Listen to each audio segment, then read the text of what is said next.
छत्रपती शिवाजी महाराजांची भूमी, संतांची भूमी, वीरांची भूमी म्हणजेच महाराष्ट्र. या भूमीतल्या छत्रपती शिवाजी महाराजांना, संतांना, वीरांना नमन. आणि माझ्या लाडक्या बहिणींना, लाडक्या भावांना प्रेमपूर्वक नमस्कार.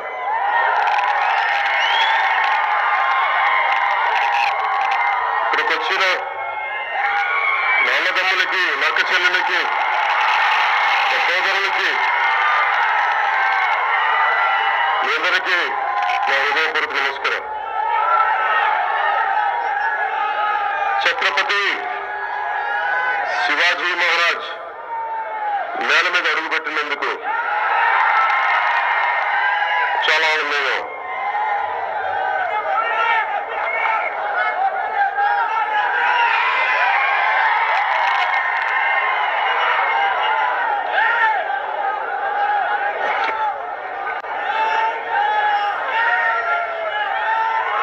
ఈ ఛత్రపతి శివాజీ పుట్టిన నేల,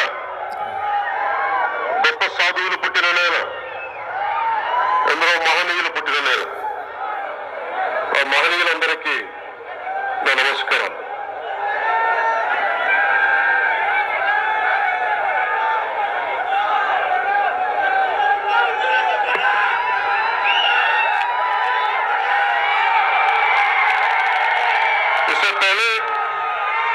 इससे पहले कि मैं कुछ बोलूं, मैं आप सबसे क्षमा चाहता हूं. मैं मराठी बोलने का प्रयास कर रहा हूं क्योंकि मैं इस भाषा का सम्मान करता हूं. पर उच्चारण में कोई गलती हो जाए तो उसके लिए मैं क्षमा प्रार्थी हूं. मैं मराठी बोलताना चुकलो.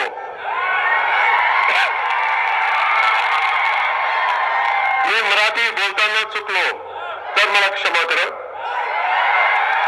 पांडुरंगाच्या वारीची परंपरा असणार या महाराष्ट्रात मला प्रचार वारीसाठी नेतं आलं याचं मला आनंद आहे. मैं आभारी हूं आदरणीय प्रधानमंत्री मोदी जी का, गृह मंत्री अमित शाह जी का, हमारे प्रिय highway man of India Nitin Gadkari ji का. साथ ही मैं आभारी हूं महायुति सरकार के मुख्यमंत्री श्री एकनाथ शिंदे जी का, उप मुख्यमंत्री अजित पवार जी का, उप मुख्यमंत्री देवेंद्र फडणवीस जी का. साथ ही मैं आभार व्यक्त करता हूं मंच पे आसीन श्री अशोक चौहान जी को, श्री सच्चे कुमार यादव जी को, श्री अजीत गोपचरे, डॉक्टर संतोखराव जी को, जितेश राव साहब को, संजय जी कुडगे जी को, विष्णुवर्धन रेड्डी जी को, श्री प्रवीण साले को, श्री बीबी पाटिल जी को, श्री विरूपाक्ष महाराज जी को मैं नमस्कार करता हूं.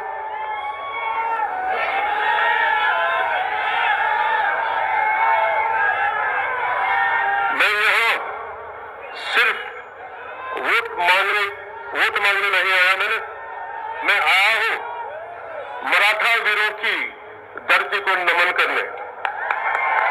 मैं नमन करने आया हूं छत्रपति शिवाजी महाराज की उस धरती को जिसने मुझे अधिकारों के लिए लड़ना सिखाया. मैं आभार व्यक्त करने आया हूं उस धरती का जिसने मुझे स्वराज का अर्थ समझाया. मैं नमन करने आया हूं बाबा साहेब अंबेडकर की कर्मभूमि को, राजमाता जिजाबाई के संस्कारों से सींची गई इस धरती को. मैं पिछले 10 सालों में एनडीए के साथ रहा हूं क्योंकि मैं बीजेपी और शिवसेना से, वो भी बाला साहेब ठाकरे जी की शिवसेना के विचारों पे चलने वाला व्यक्ति हूं. शिवसेना और जनसेना दोनों ही सनातन की, शिवसेना और जनसेना दोनों ही सनातन की रक्षा के लिए समर्पित सेनाएं हैं। मुझे बाला साहेब जी से मिलने का सौभाग्य नहीं मिला, पर मुझे अन्याय के खिलाफ लड़ने और डटी रहने की प्रेरणा उन्हें से मिली है। इसलिए मैं इस मंच से उनको, बाला साहेब ठाकरे जी को मैं नमन करना चाहता हूं, जिनसे मुझे जनसेना के 7 मूलभूत सिद्धांतों में, जनसेना के 7 मूलभूत सिद्धांतों में से एक सिद्धांत प्रांतीय हित के ध्यान में रखते हुए राष्ट्रहित की भावना, ప్రాంతీయవాదాన్ని విస్మరించని జాతీయవాదం, ఇది శివసేన అధినాయకుడు హిందూ హృదయ సామ్రాట్ बाला साहेब ठाकरे गांधी నేర్చుకున్నాను। बाला साहेब ठाकरे जी से मैंने सीखा निडर होकर अपनी बात रखना, बेबाक रहना, अपने सिद्धांतों पे अडिग रहना, बिना किसी राजलोभ के। ఇది మీకోసం తెలుగులో చెప్తాను।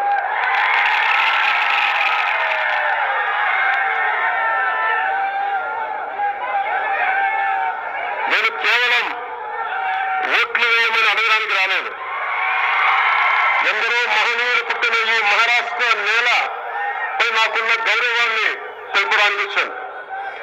ఛత్రపతి శివాజీ పుట్టిన నేల, మన హక్కుల కోసం పోరాడటం నేర్పిన నేల, అలాంటి నేలపై నాకున్న గౌరవాన్ని తెలపడానికి వచ్చాను। స్వరాజ్యం అనే పదానికి అర్థం తెలిపిన గొప్ప నేలపై నాకున్న గౌరవాన్ని తెలియజేయడానికి వచ్చాను। బాబాసాహెబ్ అంబేద్కర్ కు కర్మభూమిగా నిలిచిన ఈ గొప్ప నేలపై నాకున్న గౌరవాన్ని తెలపడానికి వచ్చాను। రాజ్మాత జిజాబాయి నేర్పిన విలువలతో నిండిన ఈ గొప్ప నేలకు మనస్ఫూర్తిగా నమస్కరించడానికి వచ్చాను।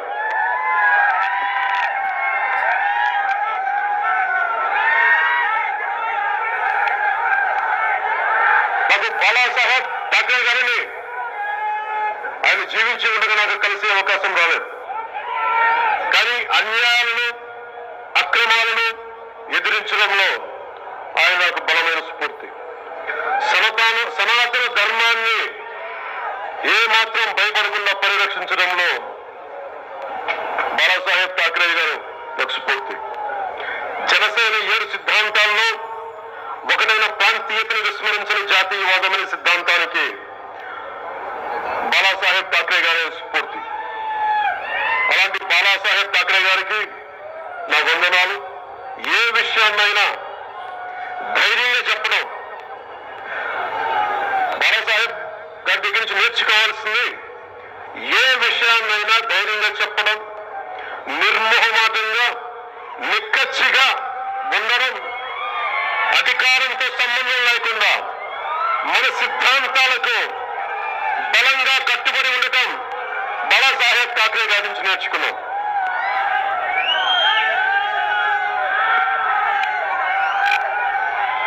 मैं पिछले दशक में जब मुड़कर देखता हूं तो मुझे दिखाई देता है आर्टिकल 370 के बाद का कश्मीर, राम मंदिर से शोभायमान अयोध्या, विश्व पटल पर चमकता हमारा तिरंगा, भारत के हर कोने को जोड़ते हाईवेज, हर गांव में पहुंची सड़क, एनडीए सरकार के 25 करोड़ भारतीयों को गरीबी से उबारा है। एनडीए सरकार ने इन 10 वर्षों में 4 करोड़ किसानों को फसल बीमा योजना का लाभ दिया। एनडीए सरकार ने लगभग 12 करोड़ का लाभ दिया प्रधानमंत्री किसान योजना में। कुल 30 करोड़ के मुद्रा योजना का लाभ दिया हमारी बहनों को। पिछले 10 सालों में हमारे हाईवे मेरा इंडिया श्री नितिन गडकरी जी ने इस देश को 11,000 किलोमीटर के नेशनल हाईवे दिए हैं। महाराष्ट्र को 701 कम लंबा समृद्धि महामार्ग भी मिला जो नागपुर से लेकर ठाणे को जोड़ता है और महाराष्ट्र के नवनिर्माण में जोड़ी गई एक और उपलब्धि है। ऐसे न जाने कितने कार्य किए गए हैं और किए जा रहे हैं जो महाराष्ट्र को 2038 तक $1 ट्रिलियन की आर्थिक व्यवस्था बनाएंगे और महाराष्ट्र भारत को 5 ट्रिलियन डॉलर के साथ विश्व की तीसरी सबसे बड़ी अर्थव्यवस्था बनने में महत्वपूर्ण योगदान देगा।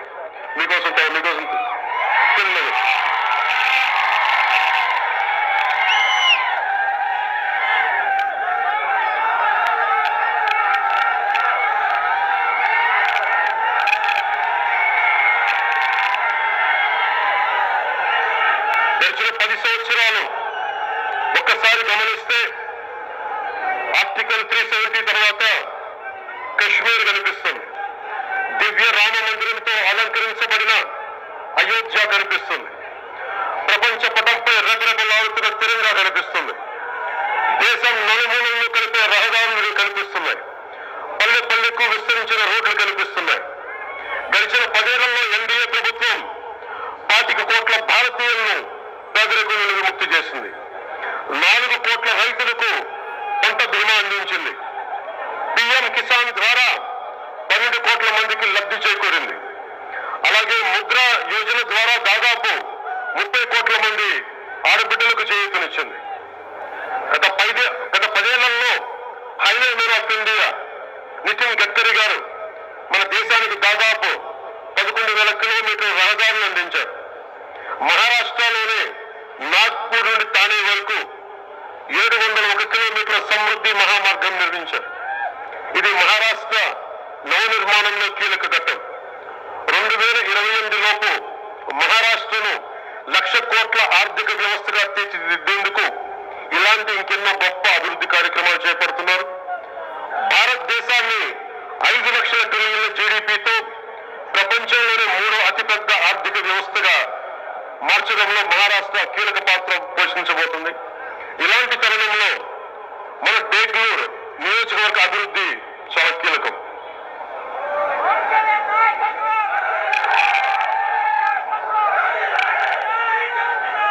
हम बेंगलुरु के विकास की बात करें तो बेंगलुरु के विकास के लिए भी अनगिनत कार्य एनडीए सरकार द्वारा किए गए हैं, जैसे सरकारी विश्राम गृह बेंगलुरु का निर्माण, बेंगलुरु और बिलोली पुलिस थानों का निर्माण, बेंगलुरु कोर्ट का निर्माण, बिलोली कोर्ट का निर्माण, कार्य है हेमंतनाथी मंदिर का कार्य भी पूरा हो चुका है। बिलोली से कुंडलवाड़ी रोड भी बनकर तैयार है और हर घर जल योजना के कार्य भी 50% पूरा हो चुका है। ये जो सतत विकास कल कार्य एनडीए की सरकार में हुआ है और हो रहा है, यह इसी गति से होता रहे, इसके लिए हम क्या कर सकते हैं? हम उस सरकार को चुन सकते हैं जिसने महाराष्ट्र को 1 ट्रिलियन की अर्थव्यवस्था बनने का सपना देखा है। वो एनडीए सरकार है। इस सपने को पूरा करने के लिए हमें साथ चाहिए बेंगलुरु की युवा शक्ति का, बेंगलुरु की बहनों का, बेंगलुरु की माताओं का।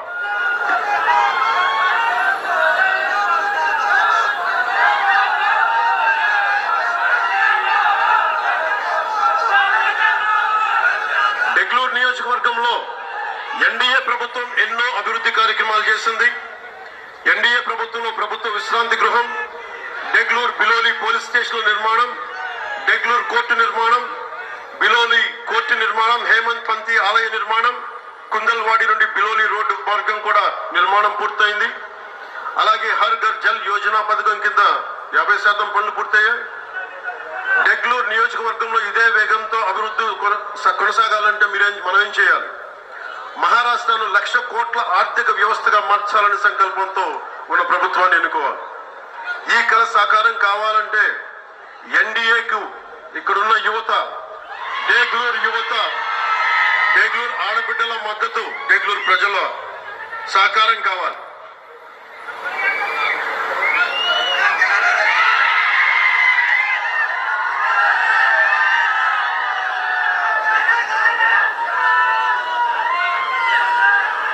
महाराष्ट्र के इतिहास की बात करें तो यहाँ सनातन की रक्षा के लिए न जाने कितने वीरों ने अपना प्राणों की आहुति दी है, पर कांग्रेस ने अपने शासनकाल में क्या किया? पालघर में हमारे साधुओं की हत्या हुई. पालघर में మీరు చూశారు, చేతులెత్తి వేడుకున్నాడు, నన్ను చంపొద్దు చంపొద్దు చంపొద్దు అని. పాల్ఘర్ లో దేశం మంచి కోరే, సర్వజనం హితం కోరే పాల్ఘర్ లో సాధువుని చంపితే, చేతులెత్తి వేడుకొని చంపితే ఒక్కళ్ళు పట్టించుకోలేదు. చంపిన వాళ్ళకి శిక్ష పడాలి. అందుకనే ఇలాంటి ప్రభుత్వాలు కాదు మనకు కావాల్సింది. సాధువుల్ని, సంతుల్ని, సనాతన ధర్మాన్ని కాపాడే ప్రభుత్వం కావాలి.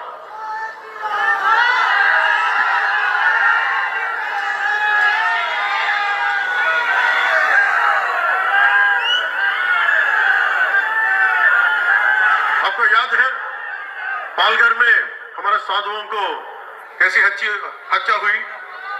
और विशालगढ़ के ऐतिहासिक किले पर, మీకు విశాల్గఢ్ కిల్లా తెలుసు కదా మీకు, అది అన్యాక్రాంతం అయిపోయింది. ఆక్రమణదారులు దాన్ని కైవసం చేసుకున్నారు. శివాజీ పోరాడింది వీరి మీదే, కానీ ఈ రోజున మళ్ళీ ఇంకోసారి పోరాటం చేయాల్సిన పరిస్థితి. और विशालगढ़ के ऐतिहासिक किले पर अतिक्रमण हुआ और यह मुद्दा धर्म से नहीं जुड़ा, बल्कि शासन की लापरवाही और एक वर्ग विशेष को नाराज ना करने की आदत के कारण पैदा हुआ समस्या है. अधिकारियों ने इसकी सुरक्षा क्यों नहीं की? मराठों द्वारा बनाए गए दुर्ग केवल वास्तुकला के नमूने नहीं है, बल्कि भारत के संरक्षक, सनातन धर्म के संरक्षक है. इन किलों ने न जाने कितने सालों तक आक्रमणकारियों के और न केवल महाराष्ट्र के लिए बल्कि समूचे दक्षिण भारत के बीच हिमालय की तरह खड़े रहे और हमारे लाखों मंदिरों की रक्षा की. అంటే మనం మహారాష్ట్రలో ఉన్న దుర్గాలన్నీ, ఛత్రపతి శివాజీ మహారాజ్ పోరాటం చేసిన దుర్గాలన్నీ, ఆక్రమణదారులు మనకి ఈ దుర్గాలన్నీ కలిపి దక్షిణ భారతాన్ని ఒక కోటలా కాపాడిని, ఒక హిమాలయ పర్వతంలా కాపాడిని, రానివ్వకుండా చేసి, అందువల్ల దక్షిణ దేశంలో దేవాలయాలు కూల్చలేకపోయారు. దానికి మనం మహారాష్ట్ర నేలకి, ఈ కోటలకి, ఈ కిల్లాలకి, ఛత్రపతి శివాజీ మహారాజ్ ధైర్యానికి, మహారాష్ట్ర నేలకి, మహారాష్ట్ర వీరులకి నేను శిరస్సు ఉంచి నమస్కరిస్తున్నాను.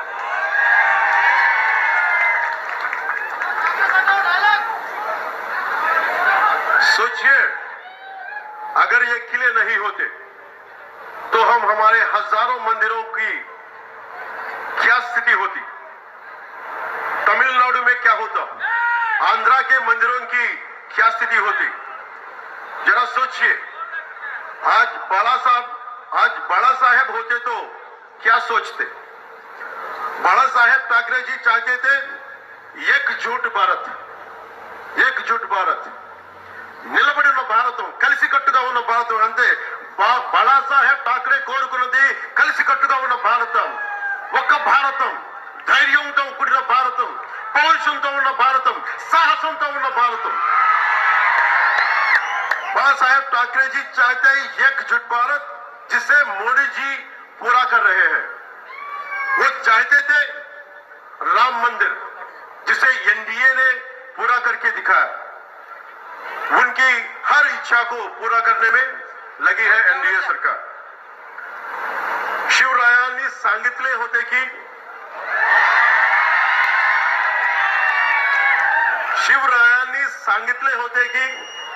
मराठा तिथू का मेळ व्हावा, धर्म वाढ, महाराष्ट्रात धर्म वाढ व्हावा।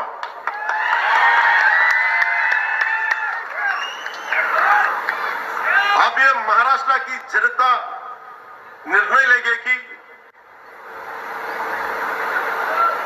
हम बटना है और कमजोर होना है। మనం విడిపోవాలా, బలహీనలు అవ్వాలా, या जुड़ना है और मजबूत बनना है। हम बटना है और अपने अस्तित्व को खतरे में डालना है, या जुड़ना है और उज्जवल भविष्य बनना है।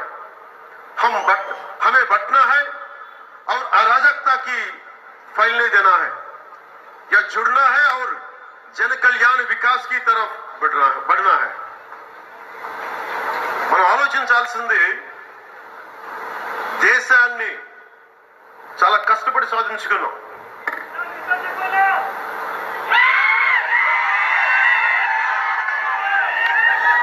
మన దేశాన్ని రక్షించుకోవడంలో నిర్ణయం మీ చేతుల్లో ఉంది।